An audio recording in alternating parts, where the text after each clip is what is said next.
Welcome to episode 17 of Fascinating, a Star Trek podcast. The Squire of Gothos. In this week's episode, an unexpected planet interrupts the Enterprise as it journeys towards Colony Beta 6 with much needed supplies. When Kirk and Sulu are abducted, it is Spock, fresh off a troubled attempt at command, who must rally the crew and save the day. But where did the planet come from? And what does its sole inhabitant want with the captain?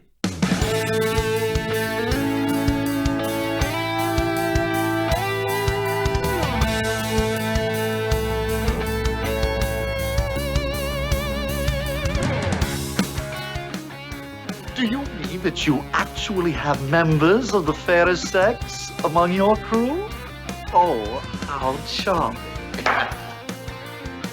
Evening, Ian. Good evening, Gerry. How are you? Good. I wish we had some members of the fairer sex charming us just now. As part of our podcast team. Yeah. We're not very diverse, are we? We're the least diverse podcast. Well, no, in fact, we're probably one of the equal least diverse amongst 95% of the other podcast crews.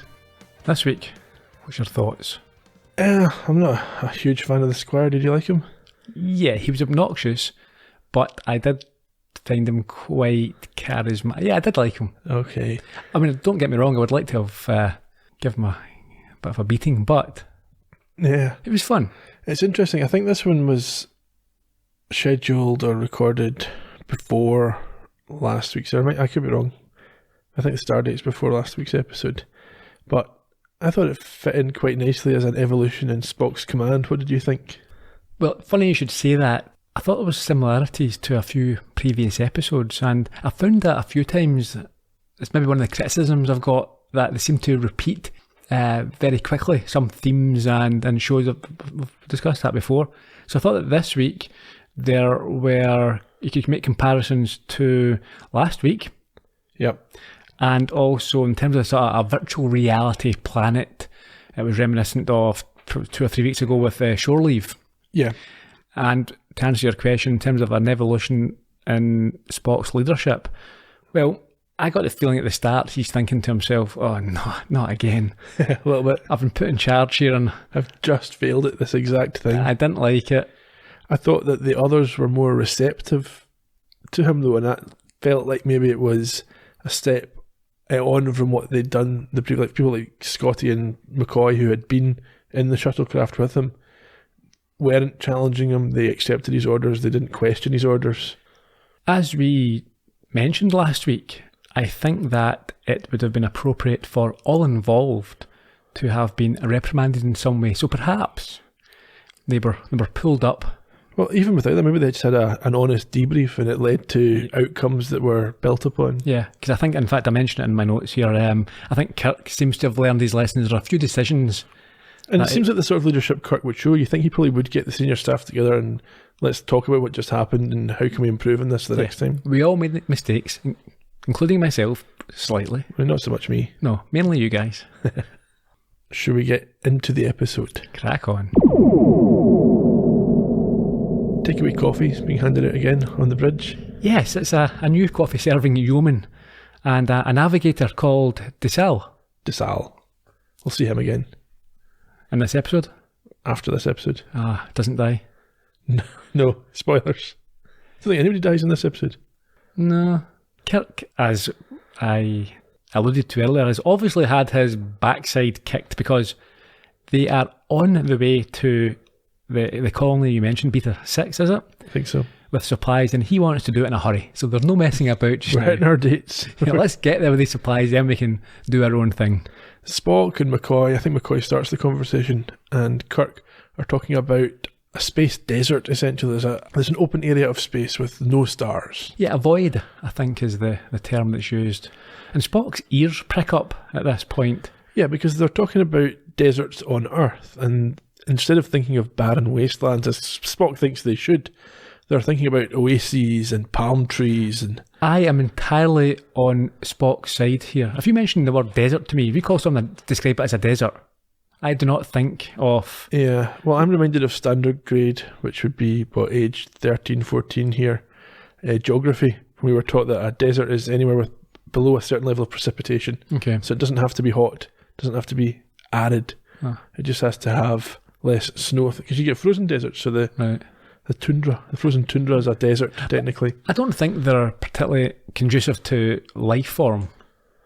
No, there are life forms that live there. Yeah, but there's specific ones, but generally it's not the type of place that will encourage No, and plants and and not human life, certainly. No. It's very few and far between the people that live in the desert, although the listeners in Arizona might have something to say about that, or Nevada. Yeah. In any case, Spock is not... it doesn't understand their yearning for this. Their romantic nostalgia, I think he says. But he is very pleased to get a compliment from McCoy. What was that? He says he has mathematically perfect brainwaves. It's meant as an insult, but as so often, Spock takes it as a friendly compliment. And then suddenly, there is a strange reading, which I think is verified by DeSalle. Well, yeah, we get a bit of technobabble, but essentially there's a planet they didn't know existed, and it's there right in front of them. And Spock says that it's inconceivable that this could exist and not be recorded. And I thought it was maybe a touchback to the earlier conversation about mirages. Yeah, that would make sense. Anyhow, Kirk orders Sulu, just stay clear. We've got a rendezvous to make. Again, showing that the lesson has been learned, which is admirable. Yeah, Sulu's response is a bit unusual. What was that? He kind of looks a bit dizzy, stands up, and then vanishes. Followed immediately by Kirk himself, who wanders over to the same point. Well, he goes to the station to implement the order, or to see what's happened, and is also vanished. Which is quite rude. And this causes Spock to call an emergency state and order reverse power. Full reverse, and we get the credits. Yeah, and this is the point where Spock thinks, oh, no, again. Of course it is. It's like the EastEnders drums. So we have a Spock log, 2124.5. What does it say? Yeah, he records most of the logs in this episode. At this point, he notes that Kirk and Sulu are missing, and he's ordered the Enterprise into orbit of the unknown planet on red alert.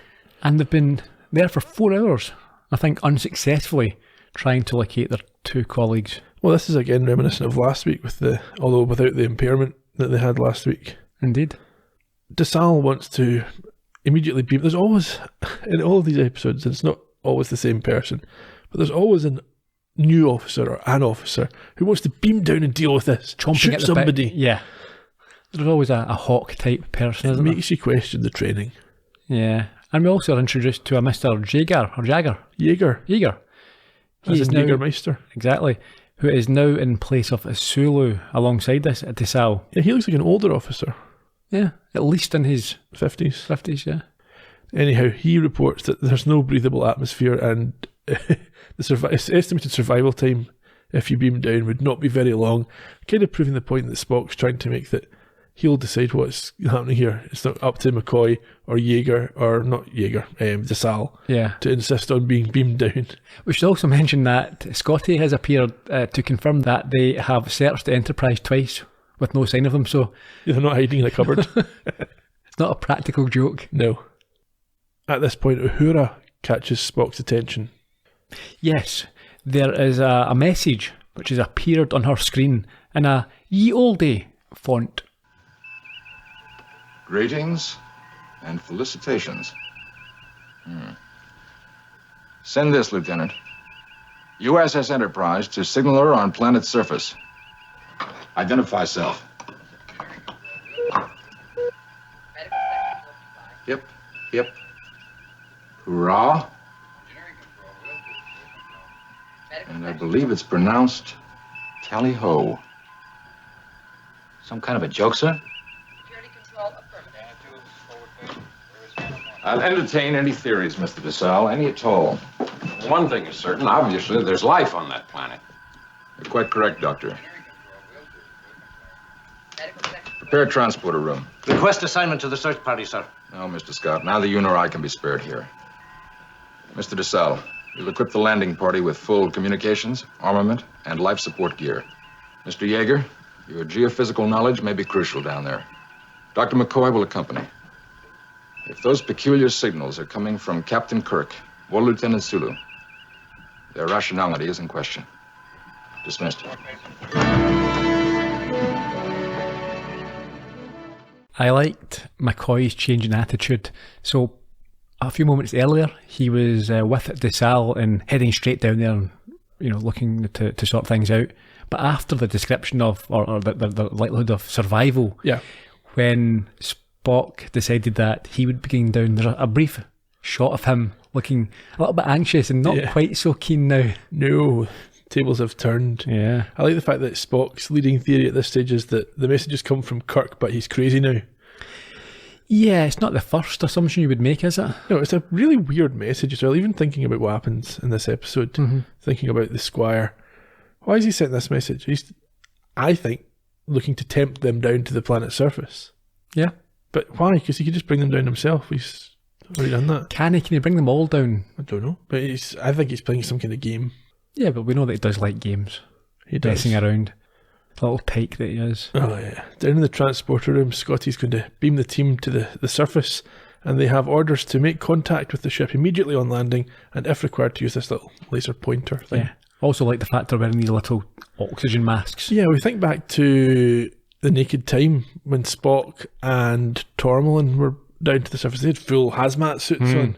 So obviously they felt like they were going to be kicking about the planet a wee bit longer this time. They probably didn't want to have them in these orange outfits for half an hour. Yeah, but on the planet they arrive, and McCoy immediately has a dig at Jaeger about the lack of danger. Apparently, because Jaeger was the one who was describing the... This is what McCoy was doing last week. It's like people have perfectly reasonable, logical assumptions based on data. Things turn out to be different, and McCoy's like, told you. Yeah. It's not very professional. It's not at all. I think when they arrive, is it Jaeger? He carries out with his little tricorder some tests. Yes. And they confirm that for the rest of the episode, they don't need to wear these little masks. So they just get rid of them much more easily than they would get rid of a hazmat suit. Indeed. DeSalle can't communicate with the ship, so he's going to go and use his laser pointer somewhere else. He tries to. I think it was quite nice as well how they were all trying to communicate and they couldn't get a signal, and it's very reminiscent of a situation you find yourself in these days. Yeah, my phone doesn't work, so I'll try mine. It doesn't work. So yeah, what happens? DeSalle goes, it takes 3 or 4 steps around the corner and immediately is faced with a castle. That must have been visible. Yeah. From where they were, surely. Maybe there's an implied distance here that's not just round the corner. I think that's a bit of a trope that I've noticed in Star Trek. Obviously, for the obvious reasons, that the sets are quite limited and it's in a soundstage. But yeah, they do tend to walk around the corner. Yes, and see things that theoretically must have been visible. Yeah. So they're at the castle, all 3, with their phasers drawn, and they enter to find it lit with torches and furnished with items including busts of Napoleon and Caesar. Did you get the little Easter egg? What was that? The salt vampire from episode 1, the man trap. Nope. That was obviously McCoy's ex-girlfriend. Yeah. And when he sees it, he does a double take. Ah, right. You have to go back and watch that. That was really good. I will. I loved that. There are suits of armour, flags, and an organ, amongst other things. Yeah, and something that's kind of half bird, half woman in tights, which I think is from The Cage.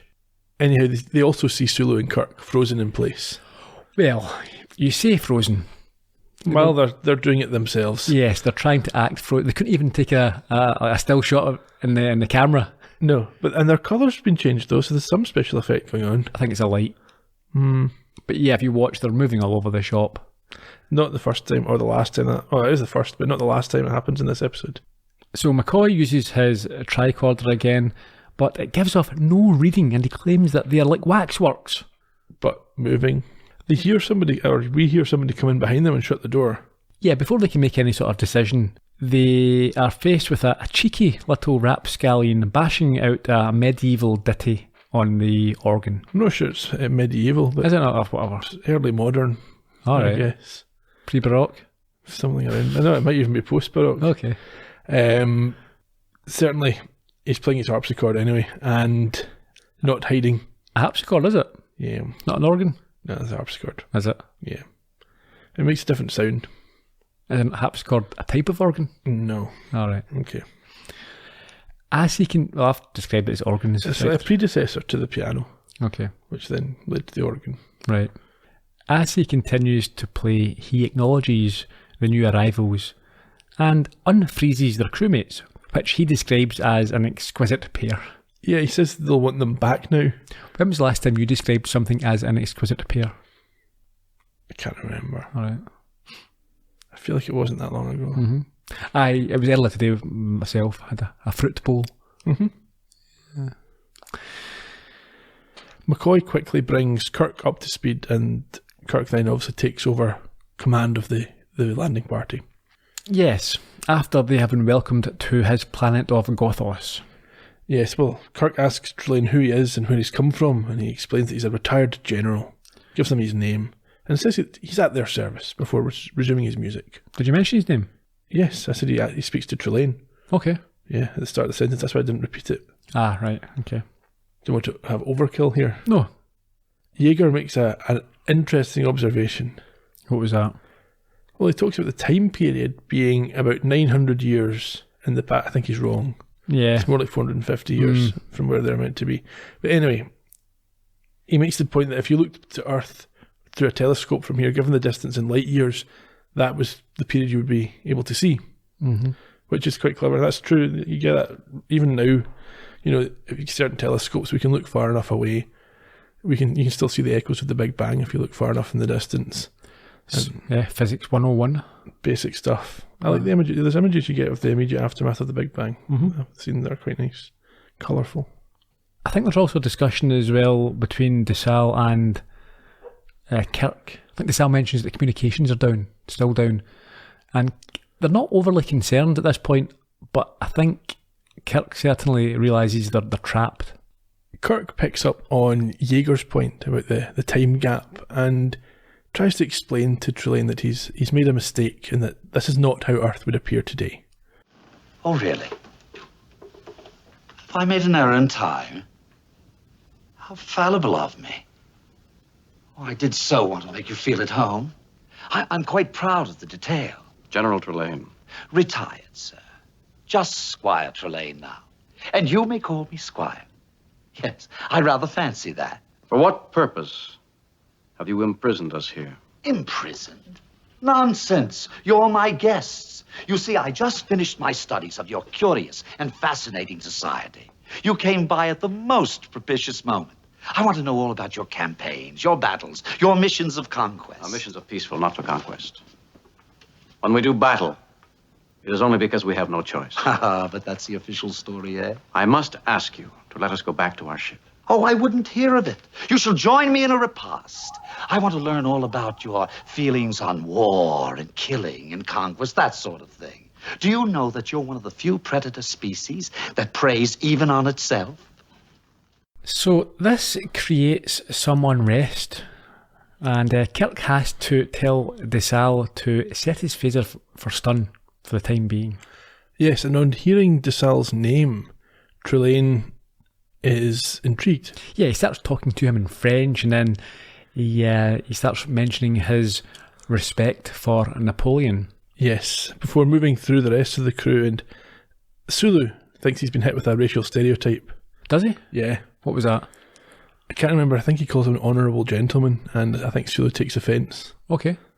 He spoke to Jaeger like Basil Fawlty and the Germans. Yeah, yes, the controversial Fawlty Towers episode. Yeah, he says he must be a German soldier, and then he says something along the lines of, "Let's go with the gun." Right. Which Jaeger doesn't respond to. He says, "I'm a scientist, not a soldier." He then turns and admires his uniform in the mirror.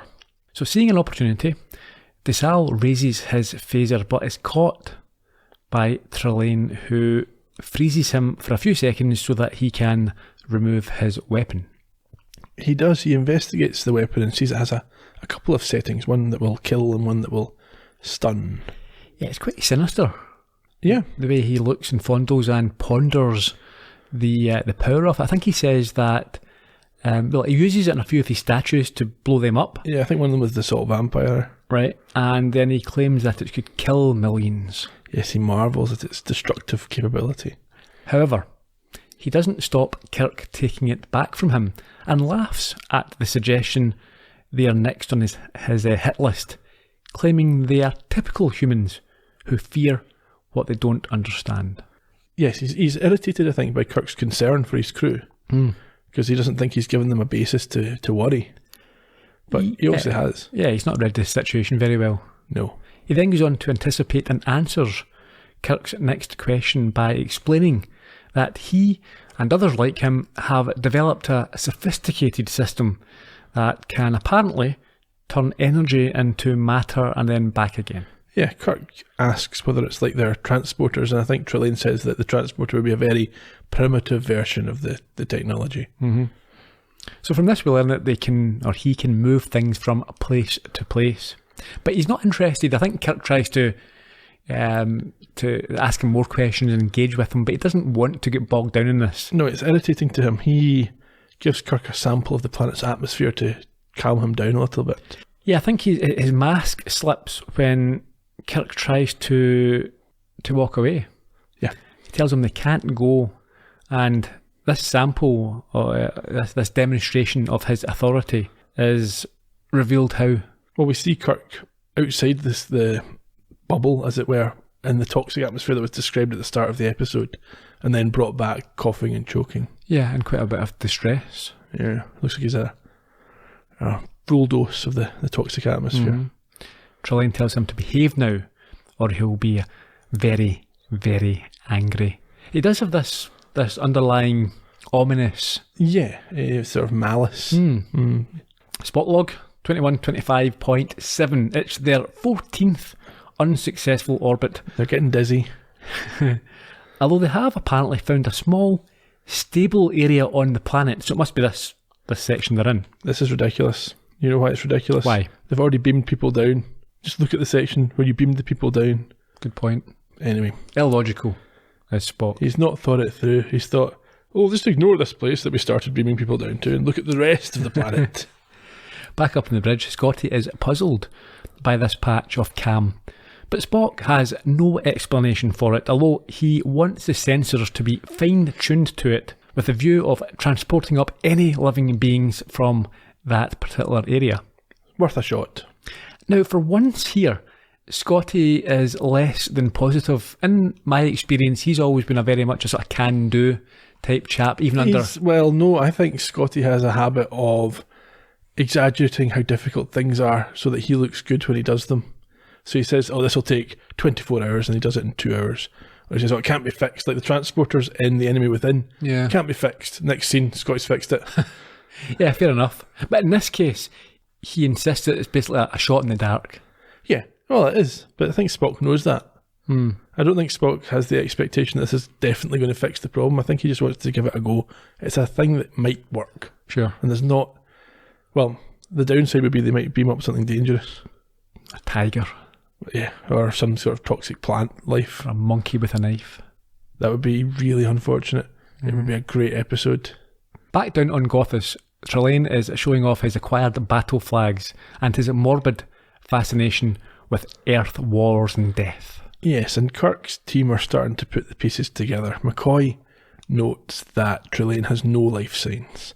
Jaeger notes that the fire isn't hot. And I think one of them, in fact, maybe it's not at this point, they note that there's no food yet, is there? Yeah. And later on they note that the food has no taste. Mm-hmm. So from this they deduce that this person isn't...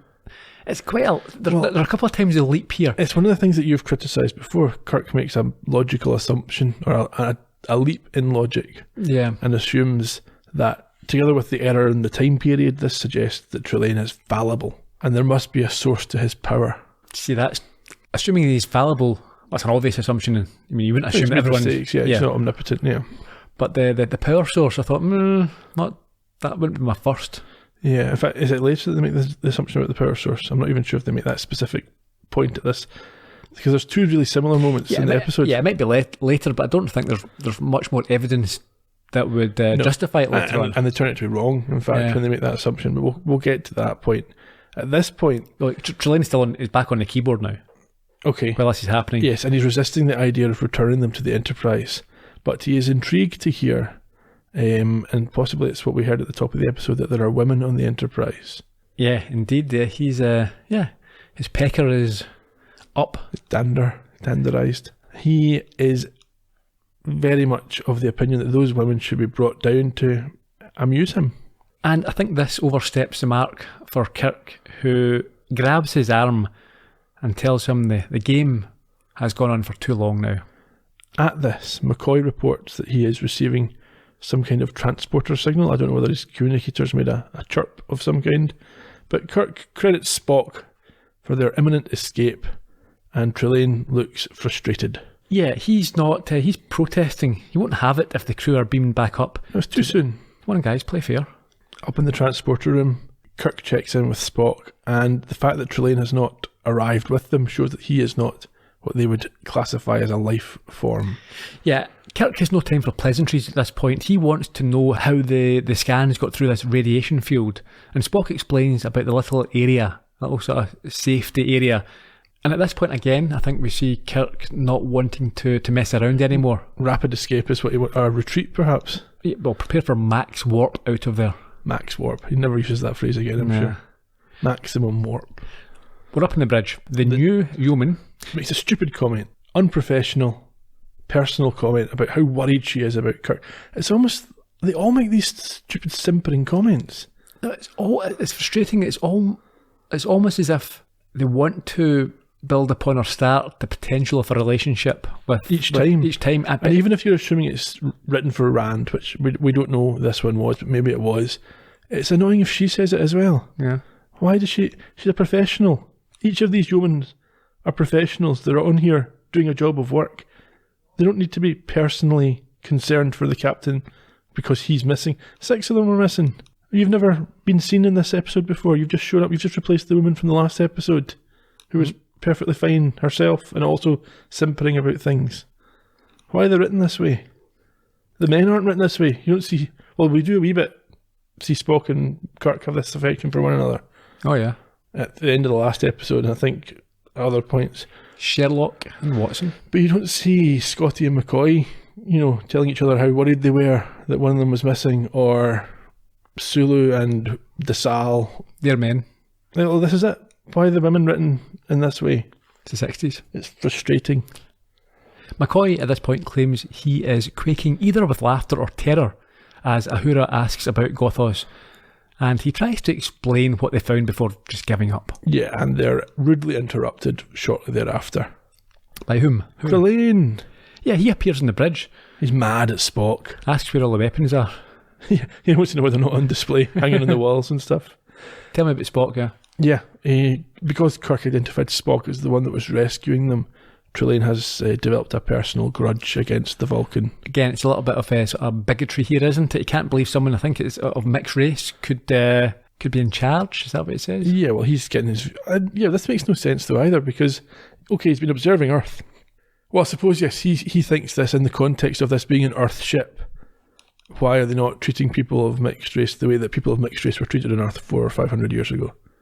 Yeah, if you look at it like that. But he's already had his error pointed out to him. Yeah, but he hasn't had any... Yeah, but he's not had any... Re-education. Yeah, or additional education. He asks Kirk to punish Spock, but Kirk refuses. In fact, he commends Spock for his actions. Mm-hmm. Says it's exactly what you would want him to have done. I also like to hear Spock's response when he remarks that the Vulcan race is not generally predatory. And there's a little eyebrow raise at this point, but there are exceptions. Of course. He's not a pushover. No, and he's not going to take it. Kirk tells Trelane to leave, but he is of the view that they're all coming with him. Yes, he's got a gathering planned, and they shan't spoil it for him. Yes, he reminds me a little bit of Charlie Evans. Yeah. With his immaturity and power. He's got a bit more control over his power, a bit more knowledge about his power, but he's got the same urges, especially when he talks about women. It's childlike, want attitude, doesn't it? Yeah. I mean, it's exactly what you'd expect Charlie to grow up to be like in 5 years' time. Yeah. So we're back down in Gothos, and before anything else can be said, Kirk, Spock, McCoy, Sulu, DeSalle, Jaeger are all down there with him in his castle. And DeSalle's frozen again as he tries to attack Trelane, who is amused at his savagery. Yes, but he does also warn them not to provoke him further. Yeah, I think he lets him go after taking their phasers. I think he's at the point that, this is my game, we're playing my rules, and if you don't play by my rules, I'm picking up my ball and I'm going to beat you with it. Sure. He pseudo-graciously says that he will forget their rude behaviour and invites them to dine and drink, which after a nod from their captain, they all do. Well, they certainly sit down to partake. week. And at this, we see that Ahura and Yeoman Ross have also been brought down, and Trelane presents himself before addressing them with his own unique style and assumptions.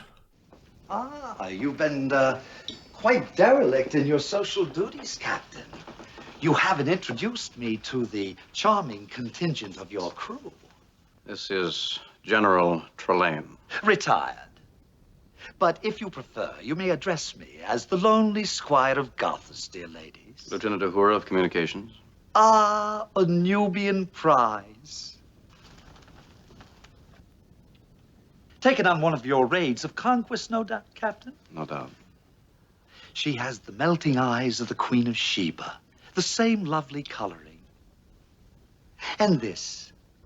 Is this the face that launched 1,000 ships and burnt the topless towers of Ilium? Fair Helen, make me immortal with a kiss. Yeoman Teresa Ross. I believe you have met our science officer, Mr. Spock. You do realize, don't you, that it's in deference to the captain that I brought you here? Affirmative. Well, I don't know if I like your tone.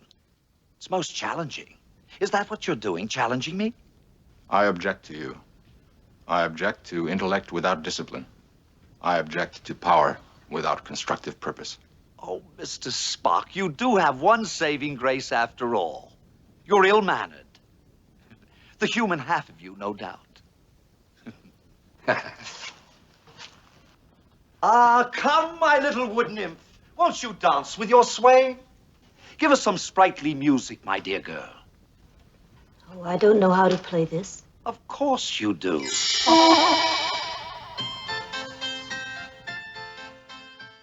Yeah, Nubian prize, we should address that. I don't think that was a racist term. I think when he talks about her lovely colouring. yeah, but she's not Nubian, is she? So, well, Nubia, I think that is around about the Egypt-Sudan border, so North African. Yeah. She's, So he's she made speaks a Swahili at other points. I don't think that fits. I don't think that fits. just generally you wouldn't be using that sort of pattern these days. You shouldn't be using that. When he talks about her lovely colouring, it reminded me of, if you've seen Book of Mormon, and No. I'm sure some folk listening will have, there's a good scene where Elder Cunningham goes to a village in Uganda and he meets a girl called Nabalungi, who he calls various names like Neutrogena or whatever, he can't All say right, it. yeah. But he likes her colouring. He says she's like a latte. It just made me think of that. So as a confused Ahura plays on the harpsichord, Under Trelane's influence, because he's magically taught her how to do so in an instant. yes, and he is dancing with Ross, and Sulu asks for how long they have to pander to him. Even Sulu's getting a bit. Well, he thought the guy was rude to him earlier. He doesn't like him. Kirk tells him that until they can think of a solution, they have to wait, and in the meantime, to enjoy the hospitality. It looks as if McCoy already had. He's standing there with his large brandy. Well, yes, but then this is the point. I think I touched on this earlier, where McCoy notes that the brandy has no flavour, the food doesn't taste of anything, and we also get a good line from Spock where he explains why he uses the word fascinating and why this isn't fascinating. So tell me why. Well, I think he uses fascinating for things that are completely unexpected and worthy of an eyebrow, whereas this is merely interesting. Wonder if the brandy, whilst tasteless, would still get you drunk. Well, yeah, I guess it depends on how he's formulated it. I presume not. If he's not worked out the taste, he probably hasn't worked out the alcohol Sure. content. And I think on the Enterprise they all drink synthetic alcohol most of the time, apart from when they get into McCoy's locked cupboard. Mm-hmm. Get the Romulan ale or the Saurian brandy. I think we've had that before, haven't we? I think we have. I think it's. I think Trelane's described as understanding the theory of Earth forms, but has no experience at all, so therefore lacks substance. Yeah, and this is where they start to theorise about him having mechanical help of some kind. They note that he never strays far from his mirror. Obviously, apart from when he was on the Enterprise, which they've completely forgotten. And they think that there's maybe some way to defeat him. Yeah, again, this would have been easy to write, and he could have noticed something or heard something, or you could have pointed out how he was. I don't know. Like, you could have made it. It's too much of a leap for Kirk to be believable. Yeah, but also he's wrong, so that's good, because quite often he makes these ridiculous leaps and they're right. Yeah. So it's nice to see him make a mistake in this way. Trelane is still dancing with Ross, but considers her uniform inappropriate and changes it to match his style as Ahura continues to play and seems to be having some fun. I think she's enjoying the fact that she can play. She likes the music, and I think she likes having this new skill. Mm-hmm. Kirk, I think, deliberately starts to build up a challenge to Trelane at this point. Yes, there's a marble rolling in Kirk's mind, and he wonders, firstly, if the type of machine needed to control this environment could be held within the house. Yes, this is where we talk about the mirror. Yeah, Spock says no, and at this Kirk thinks he's got a plan to turn off this power source. So, as you mentioned, he insults Trelane. Yeah, he talks about Ross not being dressed appropriately.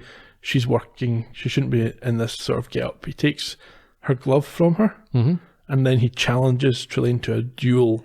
Yes, a challenge that is readily accepted as he unboxes his pistol set and gives one to Kirk with the warning that he never misses. Yes, and he refers to the heroic Alexander Hamilton. Interesting one, although I think that again puts his dates out. Mm-hmm. I think Hamilton was, early 19th century? Really? 1800s, or is it 1700s? Yeah. Either way, it's way out from the 900 years that was getting talked about. Captain's log. Or is it a Spock log? It's Kirk. It's a delayed report, so he's obviously plugged this one in after the event.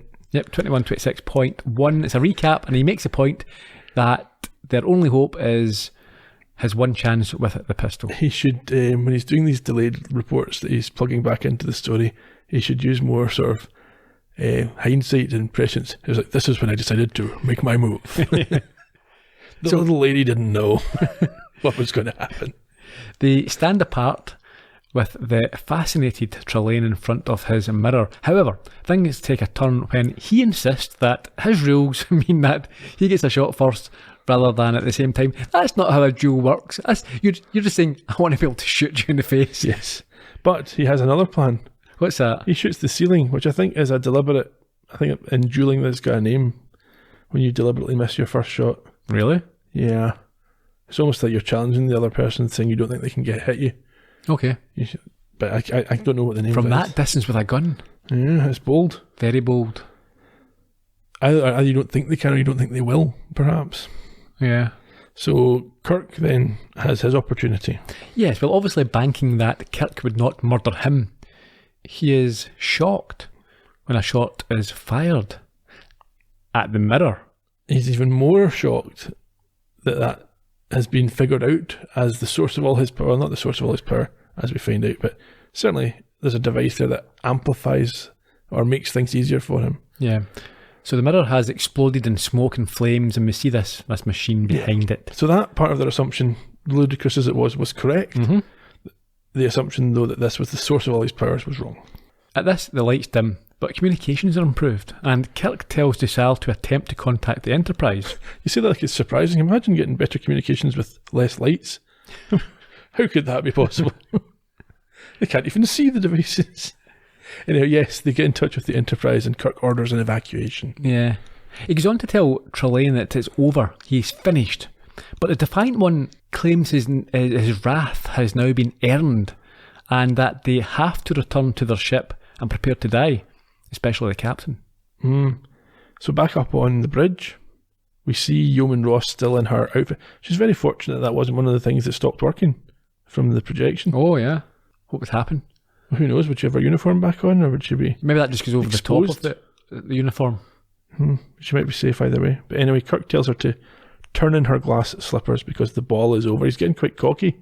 Yeah, it's a bit of charm, a bit of banter. Yeah, just like winning her over, even though she's already obsessed, as we learned earlier, for no reason. Yeah. On the screen as well, we find out there is no sign of pursuit, and instruments are functioning quite normally. Yes, Sulu's ready to take them to warp, but suddenly the planet's back in front of them.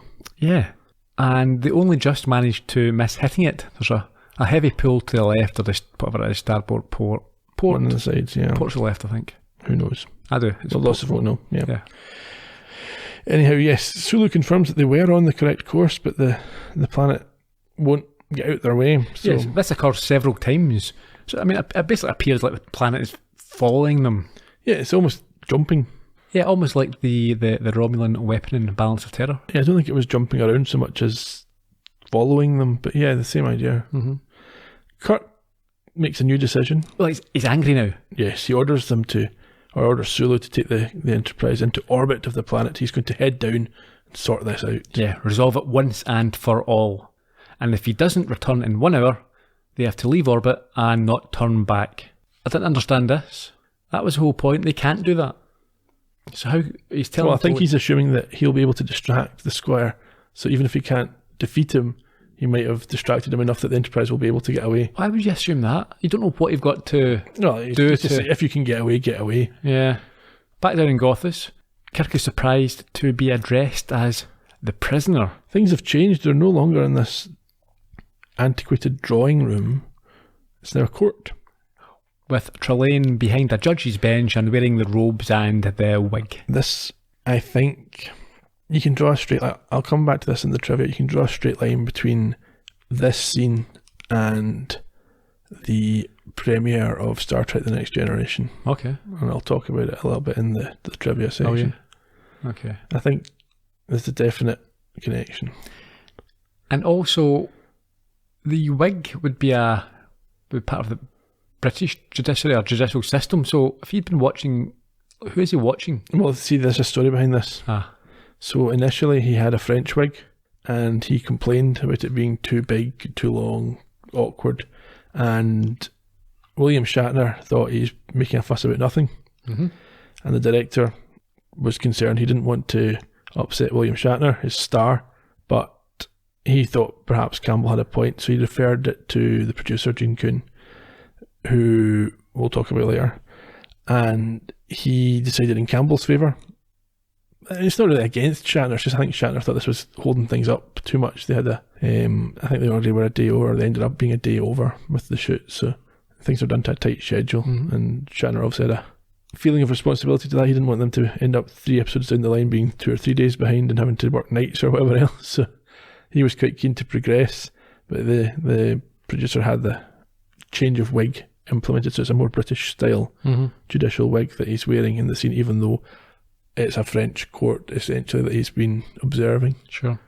More worryingly for Kirk, a shadow of a noose appears behind him, and it looks like his life is now in real danger from this crazy.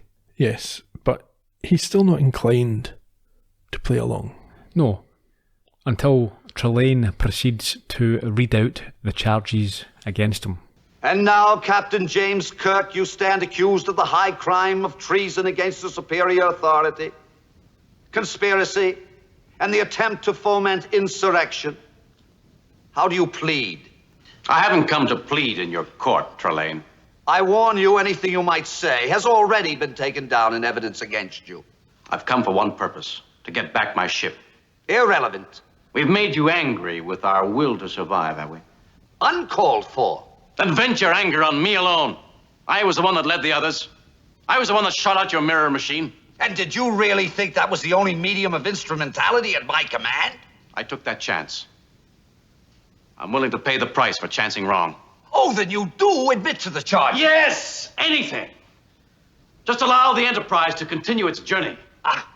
You pompous... Immaterial! Those people have done you no harm. Inadmissible! We're living beings, not playthings for your amusement. Silence! This trial is over. You are guilty. On all counts, you are guilty. And according to your own laws, this court has no choice in fixing punishment.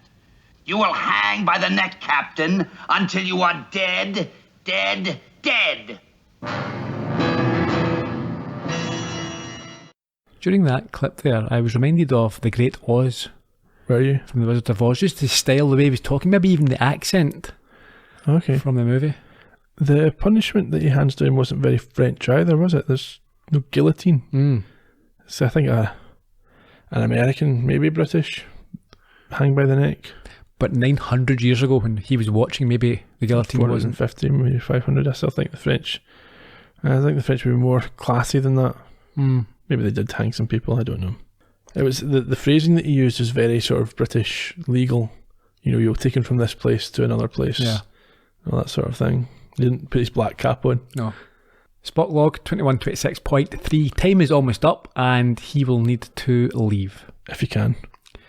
Back down in the court, Trelane has switched personality again and now admits at being pleased to have just experienced some rage and calls it a successful experiment. So at that point, Kirk might be thinking, okay, is that all it was? Just an experiment? Him playing?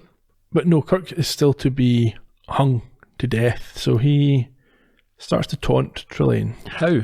He calls him out on finding everything too easy. He doesn't really know what he's doing. He's a bumbling, inept fool. He's very easy to manipulate. Trelane? Yeah. To an extent. He goes on to push his buttons by saying that he can't enjoy any experience he creates, like the rage, and he needs Kirk to achieve these feelings. Yeah, and that hanging would be unsatisfactory. He wouldn't take any real pleasure from that. He needs something better. And this strategy seems to be working when he intrigues him with the concept of terror and the sport of murder. Not this simple, easy stuff. No. He wants to, or at least I think Trelane is manipulated into coming up with the idea of a royal hunt. Yes, a one-on-one conflict. Yes, and Kirk then is able to negotiate his own terms for this hunt. Which are? That if Trelane wins, he can obviously kill Kirk, but Kirk wants the Enterprise released, no matter what. Yeah, so we're outside in the forest, ready to begin the chase. Kirk communicates up to the Enterprise and warns it to get away now.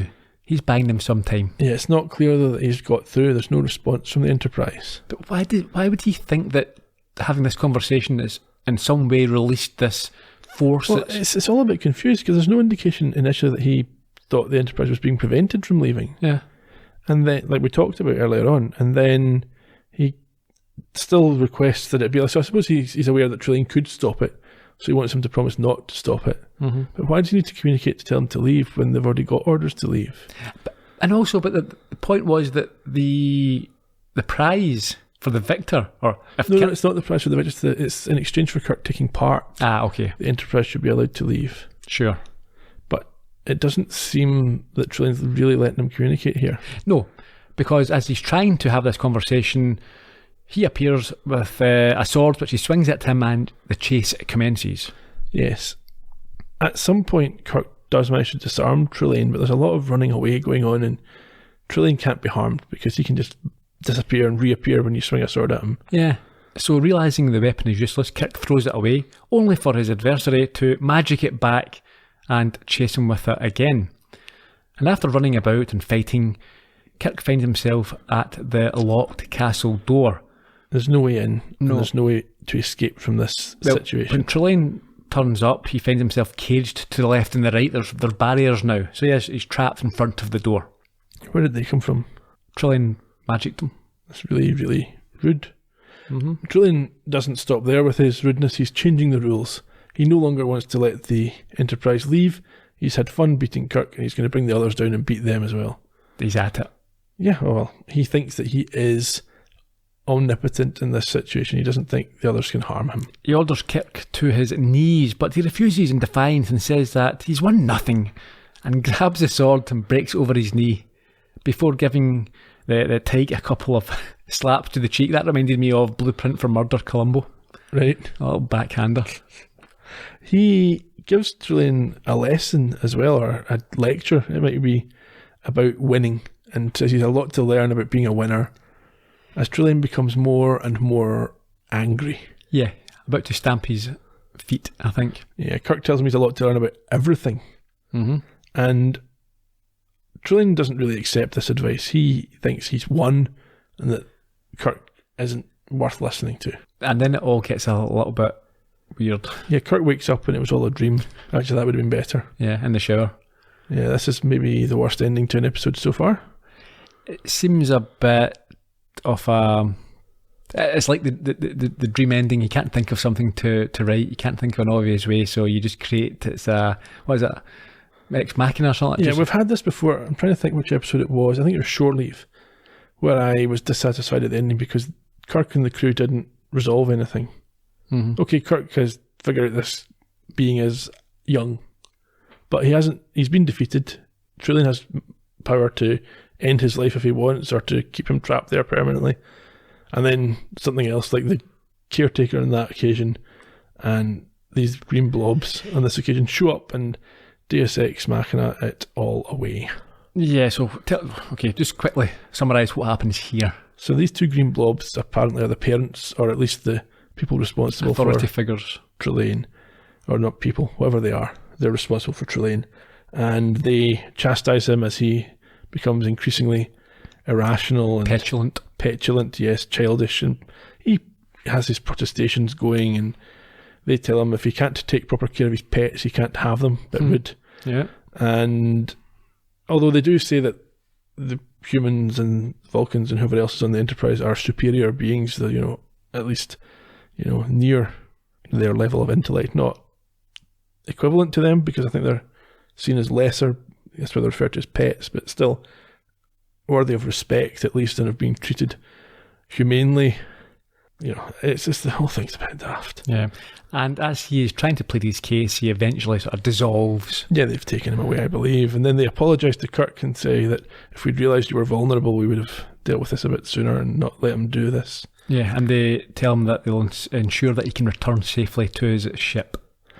Sure. So Kirk contacts Spock and is transported back to the ship, and presumably the planet then goes back to being entirely inhospitable. Mm-hmm. Maybe put back where it came from. But does the planet actually exist? Real? No, well, because that's the whole point at the start. Spock says he can't believe that there's no record of it. So it would suggest that there isn't a record because it doesn't exist and he's created it. Well, and in fact, during that conversation... He talks about being the parents giving him the planet to play with. So whether they give it to him in a specific location and he's moved it, or whether it's essentially a toy that doesn't exist normally, doesn't really matter, I don't suppose. No. We're back up in the bridge. They're approaching colony Beta 6 when Spock asks how he should describe Trelane in his record. Yeah, Kirk, a little bit facetiously, I think, suggests God of War. But Spock doesn't think that is particularly fitting. No. So they replace it with he's not the Messiah. He's a very naughty boy. Exactly. Essentially, I think that is what Kirk is saying there. Yeah. I don't know whether he stole it from Monty Python or they stole it from him. When was Life of Brian made? 70s? Oh, after this, yeah. Yeah, so maybe this was the inspiration.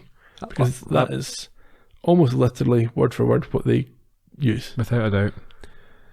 And we finish, I think, with Kirk playing down Trelane's behaviour and saying the type of attitude or type of pranks that Spock no doubt played when he was a kid himself. Yes, Spock looks incredulous and Kirk apologises for even thinking that was possible. And that's the end.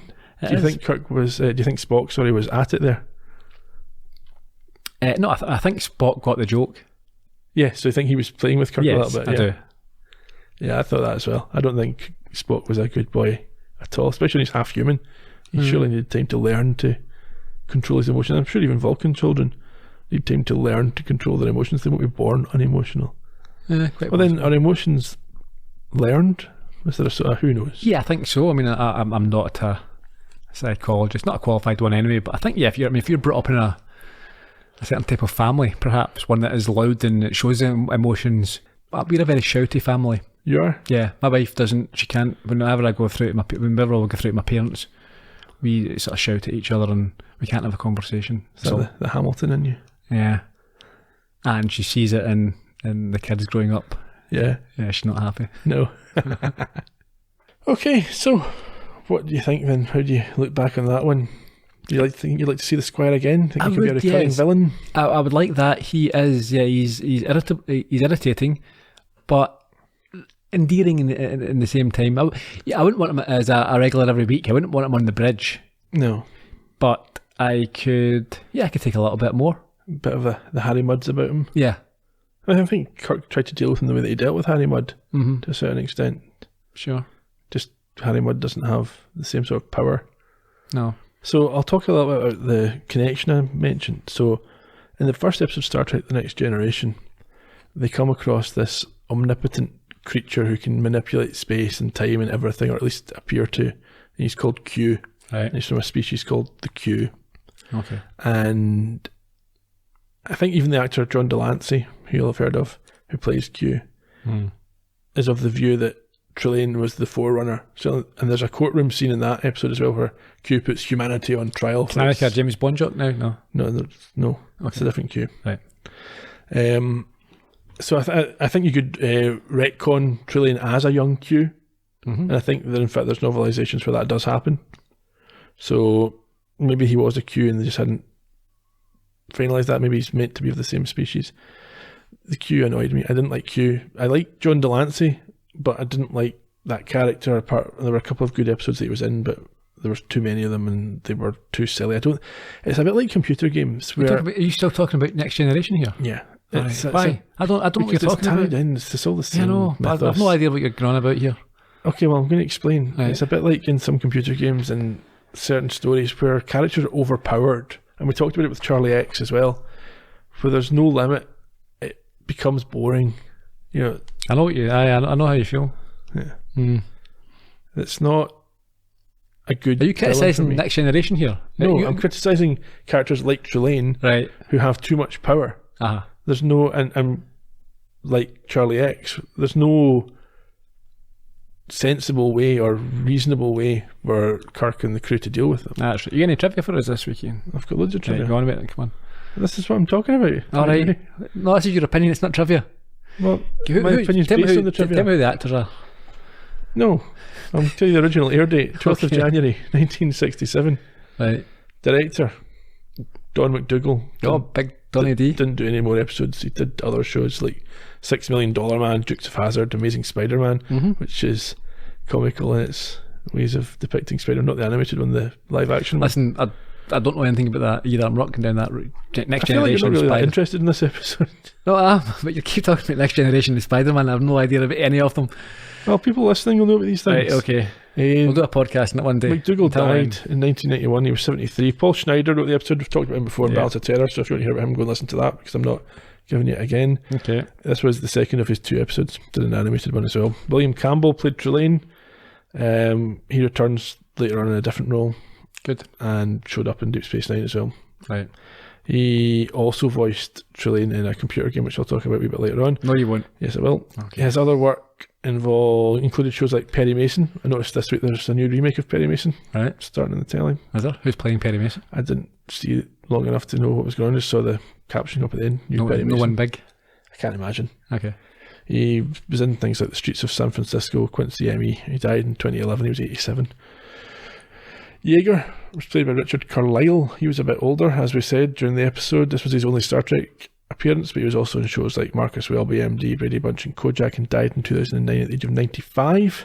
Yeah, all that decent innings. LaSalle was played by Michael Barrier, who will return as LaSalle in a couple of further episodes. Not sure if I was a fan of him, to be fair. He's just like you said LaSalle, is it guy. DeSalle, is it not? LaSalle. Well, I've written LaSalle. No, it's DeSalle. DeSalle. Yeah. Whatever. Yeah, so yeah, he seemed to be just like generic guy from the front of the bridge. We've seen so many of them. Could have been Gary Mitchell if he hadn't gone to the barrier. It could have been Riley. It could have been... Who was the one that hated Spock? Bailey. It could have been, yes, the one that hated Spock from Balance of Terror. Yeah. Can't remember his name now. Probably Richie or something like that. Yeah. It's just generic. It's a different actor, but it's basically the same character. Yeah. Over and over again. Barrier gave up acting after 1969, having been in shows like this and My Favourite Martian and Bonanza. Went to law school, became a legal officer for the Coast Guard. Then he got into teaching after that. He's now 86 years old. Doesn't act. No? Nope. Vanita Wolf played Yeoman Ross. Doesn't appear in any more Star Trek. She was in things like The Monkees, Beverly Hillbillies. Died in 2014 at 69. She was also in Playboy. Was she? Yeah. Well, I didn't know that, but there you go. There's quite a few actually been in Playboy. It doesn't come up on IMDb, so I don't know. It does. Does it? Yeah. That's what section? Trivia. Okay. Barbara Babcock, Bart LaRue were the Green Blobs. Babcock is pretty famous, I think. People will know who she was. She was in Far and Away. She was in 5 Murder, She Wrote. 98 episodes of Dr. Quinn Medicine Woman. She's 83 now. LaRue would appear, or at least he'll be heard, doing voices in 5 further Star Trek episodes. He also showed up on Brady Bunch, Mission Impossible, and Mannix, things like that, before he died before his time in 1990. He's just 57, had a heart attack. And I think he wasn't the first in his family to have a heart attack. Okay. From the trivia and IMDb that you want us to look at. That's unfortunate. Right. None of those folk have a Columbo connection. The episode does have one. What's that?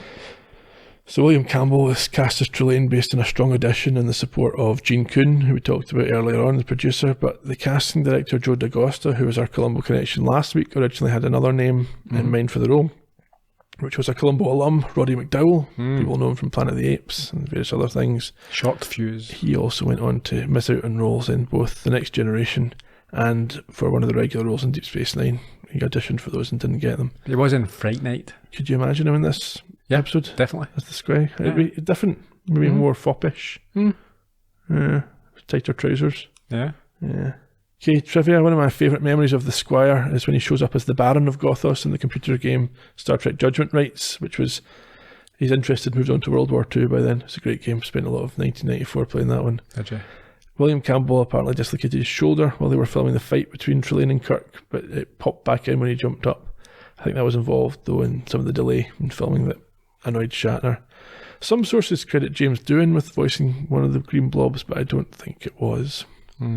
Many of the oddities in Trelane's collection in the drawing room came from the Paramount prop department, obviously. A lot of them had featured in the films of Cecil B. DeMille, so you can go and watch some of those and look out for things. International titles, only a couple really stand out. The Germans go with Tödliche Spiele of Gothos, which is Deadly Games on Gothos, and our Japanese friends chose Gotosusei no Kaijin, which means Mysterious Man on the Planet Gothos. Talking about the Japanese, we found out the other day there that for a period of time we were the Fawlty Towers podcast, which we previously produced, was #1 in Japan. In the TV review section? Yeah, don't know how. Any of our Japanese listeners want to let us know what happened there, that'd be interesting. Yeah.